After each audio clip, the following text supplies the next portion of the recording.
Using Capital One virtual card in store is pretty easy thing to do. Today I'm going to teach you how you guys can use Capital One virtual card in store.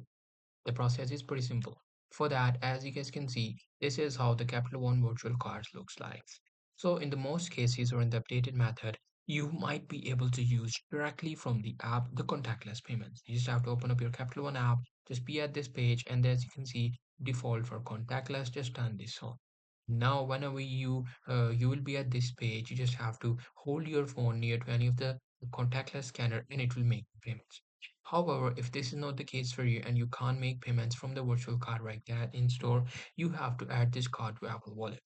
So in some cases, you might be able to see add to Apple Wallet button right underneath your card. You just have to tap on that and your card will be added to Apple Wallet. But in other cases, if you can't, you just have to go to your card, see the card details, and then open up your Apple Wallet app. In the Apple Wallet, tap on this plus icon, and then these two options will pop up. There you have to tap on debit or credit card. And after tapping on that, you will be able to see enter card manually or automatically. You just have to select enter card manually.